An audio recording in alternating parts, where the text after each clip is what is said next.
Welcome to this episode of Political Science Class 11. In the last episode, we have seen India's first past the post system. We have compared it with the proportional representation system, where we had seen the levels at which elections are held in India, both direct and indirect. And as promised to you in the earlier episode, we'll look at first the reserved constituencies, and second the phenomenon of free and fair elections. What exactly are reserved constituencies? You may have heard of this particular term. Constituencies are reserved both at the union and the state levels. You know that India has a history of oppression that can be linked to caste-based discrimination. Caste-based discrimination leading to oppression. The fear of the constitution makers, the founding fathers, was that those belonging to the oppressed classes, or rather the formerly oppressed classes, they may be left out of political participation in the new political system under India's new constitution. So they wanted to put an end to the politics of exclusion. India's politics had to be the politics of inclusion. Each and every section of society must be represented. So what are reserved constituencies? Certain constituencies are set aside both in the Lok Sabha and the Vidhan Sabha as reserved constituencies for scheduled castes and scheduled tribes. In these constituencies, everyone votes. Voting is not based on caste. Voting is open to all voters, but the candidates belong either to the scheduled castes or to the scheduled tribes. If a constituency is reserved for scheduled castes, then all the candidates, regardless of party or regardless of being a party candidate or an independent candidate, all the candidates, regardless of his or her party status, shall be scheduled caste candidates. And if a constituency is reserved for scheduled tribes, then all the candidates, regardless of his or her party status, will belong to the scheduled tribes. So what we must know, that everyone in the constituency shall vote, but then the candidates will either belong to scheduled castes or scheduled tribes. Now, seats are reserved for SCs and STs in proportion to their population in India. Presently, 79 seats are reserved for SCs and 41 for STs in the Lok Sabha out of the 543 Lok Sabha seats. But then in the state, in every state, the number of scheduled tribes and number of scheduled castes, the percentage in the population may not be the same. For example, in Punjab, there is no scope for scheduled tribes. So no constituency is reserved for scheduled tribes. That is a peculiar phenomenon in the state of Punjab, in entire India. So seats are reserved for scheduled tribes and scheduled castes in every state according to their population. Now, a constituency with a high proportion of scheduled caste voters is reserved for scheduled castes, and that with a high percentage, a high proportion of scheduled tribe voters is reserved for scheduled tribes. But then an attempt is made, all efforts are made to ensure that there is no concentration of reserved constituencies in a particular region in a state. So the reserved constituencies are spread across the state. There is no concentration. And who decides that which constituency should be reserved or declared as a reserved constituency, whether SC, reserved for SC or reserved for ST? An independent commission known as the Delimitation Commission. It works in tandem with the Election Commission. Actually, this constituency draws the boundaries, this commission rather, it draws the boundaries of every constituency. You will see that there are certain constituencies which had existed at one point of time that does not exist now. For example, in Delhi, we had one constituency known as the Outer Delhi constituency, in which areas so far as Rohini and JNU would come. And that was regarded as the largest constituency, parliamentary constituency in the world. That constituency does not exist any further. So, this commission that I was talking about, the Delimitation Commission, which works in tandem with the Election Commission, this actually decides the boundary of every constituency, and this also decides which constituency shall be reserved for SCs and which constituency shall be reserved for STs. So, that is for the Delimitation Commission to decide and then forward to the Election Commission. So, why do we have reserved constituencies? For the simple reason that no section of society goes underrepresented or unrepresented. Certain sections of the population may be underrepresented, certain sections of the population may not be represented at all. So, to prevent this calamitous situation, the Election Commission reserves certain constituencies for SCs and STs. Another reason is that the British had also, when they ruled India before 1947, and whatever democracy they wanted to introduce in India through gradual doses, as they would like to say, they had introduced a system, and like all other systems that they had introduced, a system they had introduced known as separate electorates. What were separate electorates? In which the candidate to be elected belonged to one particular community, and in that constituency voters would all belong to that particular community. So, the community of the voters and the community of the candidate would coincide. This would, of course, and it did give rise to a feeling of separatism among the Indian electorate. So, separate electorates which gave rise to a feeling of separatism, and you know that India had suffered a very devastating partition on communal lines, and one of the reasons why Pakistan was formed, why the Muslim League, the All India Muslim League had won in the elections of 1937, one of the reasons was the separate electorates. So, under the new constitution, separate electorate system was done away with, and in the place of the separate electorates, a new system was brought in known as reserved constituencies, where the candidates, of course, are either SCs or STs according to the nature of the constituency. If it is reserved for SCs, then the candidates are all SCs. If it is reserved for STs, then the candidates are all STs. But voters are all voters of that particular constituency, not in an SC reserved constituency the voters are only SCs, or in an ST reserved constituency the voters are all STs. This does not happen. So, no feeling of separatism could arise as a result of the reserved constituencies.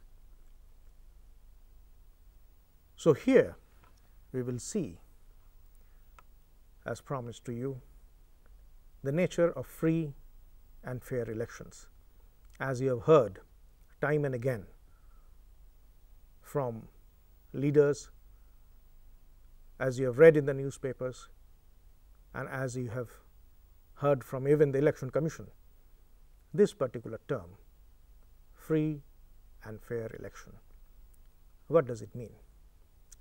As you know that whosoever is a voter in India is a citizen.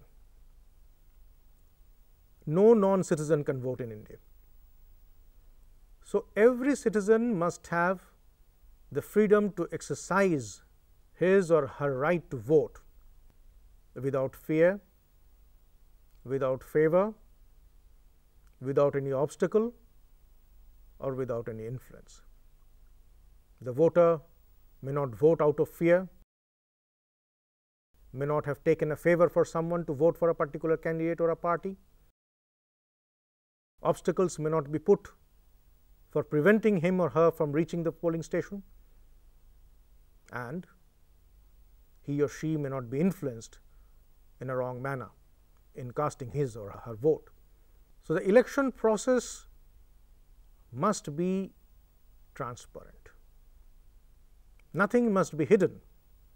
There should be no unfair electoral practices. At one point of time, and today it has been eliminated in a very big way, known as booth capturing and rigging, box jamming. All these things used to happen at one point of time. Now, because of the EVMs and the voter I cards, these things have been, even though not altogether eliminated, they have been controlled to a large extent. So, these things should not happen. If these things happen, then elections cannot be regarded as free and fair.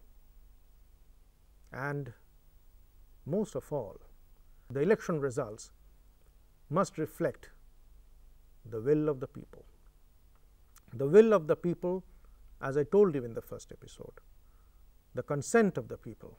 The government is formed on the basis of the consent of the people.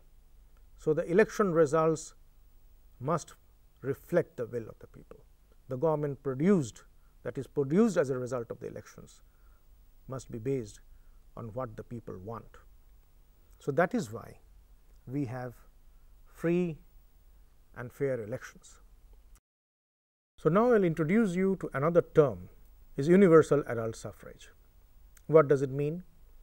That every citizen, every adult citizen, 18 years or above, regardless of caste, sex, religion, race, ethnicity, language, property, income, or educational qualification, every citizen must be eligible to vote in general elections. General elections means elections to the Lok Sabha, state elections, and local elections. No one can be prevented on these grounds.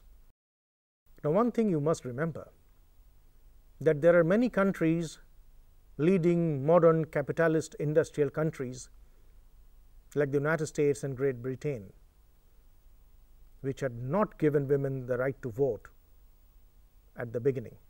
Britain does not have a written constitution, but America does. But even then, the United States did not give its women the right to vote in the constitution that they framed in 1789. But that is not the case with India. India had given the universal adult suffrage from the beginning, from the time the constitution was adopted in 1950 and the first elections were held in 1952. So, that was a revolutionary constitution indeed, and we are proud of that. But then it was not the case with age. Initially, when the constitution was adopted, the voting age was minimum 21 years. But then the Constitution's 61st Amendment Act of 1988, that amended Article 326, the relevant portion, and reduced the voting age, lowered the voting age to 18 years. And the first election, the Lok Sabha election, of 1989 was the first election in which the voting age had been reduced to 18 years. Also, there is another qualification. Section 62, subsection 5 of the Representation of the People's Act 1951. It lays down that no person confined in prison or in lawful custody of the police can vote in elections. So, if a person is a voter is in jail or in custody of the police for some reason, he or she may not vote in the election. So, there are certain qualifications, but then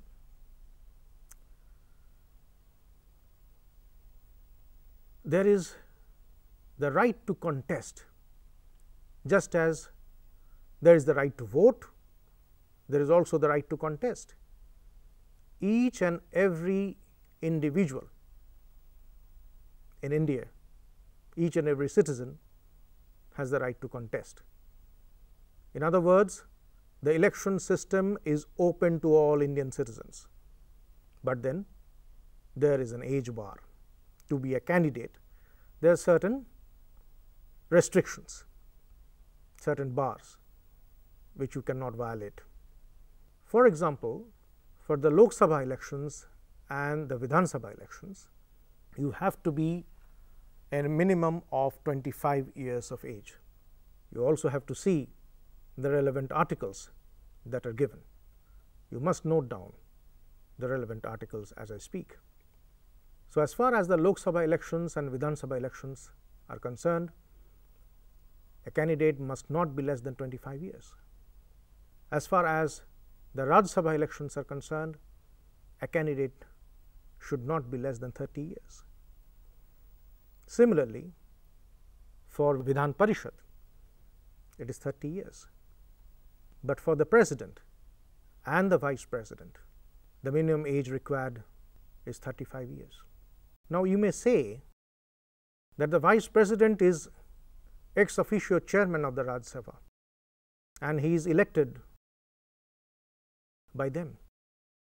Now, if the minimum age required for getting elected to the Rajya Sabha is 30 years, then why is the minimum age for getting elected as Vice President is 35 years? Isn't there an apparent anomaly? I would say no, because on the death, removal or resignation of the President, the Vice President becomes acting President. So, there cannot be an age gap like 35 years and less than 35 years. Both have to be above 35 years. You cannot have a Vice President who is less than 35 years. And if he is less than 35 years, he cannot be the President. He cannot be the acting President. He cannot act as President in case of the death, removal or resignation of the President. So, both the President and the Vice President have to be a minimum of 35 years of age when they are elected.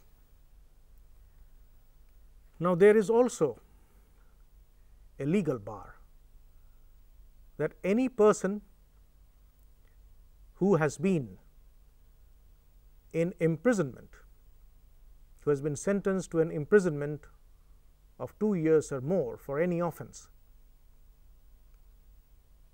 cannot contest elections, and no person out on bail can contest elections either.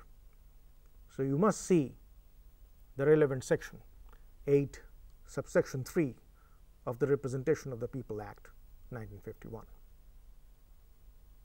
Similarly, in the same Act, section 33 subsection 7, no person can contest from more than 2 constituencies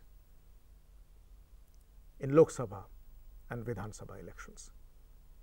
Of course, after the elections, he or she will vacate one constituency, and this has happened many times, but then a maximum of 2 constituencies are allowed in both Lok Sabha and Vidhan Sabha. And once a constituency falls vacant, and this brings to mind a special election, once a constituency falls vacant because of the elected member vacating it willingly, or the elected member unfortunately passing away, or the elected member having resigned for some reason, or having lost the membership for some reason, and that provision is also there in the Constitution, then a special election is held to fill up the vacancy that is created, and that election is known as a by-election. So, we have seen universal adult suffrage, and we have seen free and fair elections. So, in the next episode, we will talk about the Election Commission, the body responsible for conducting elections in India, in great detail. Thank you so very much.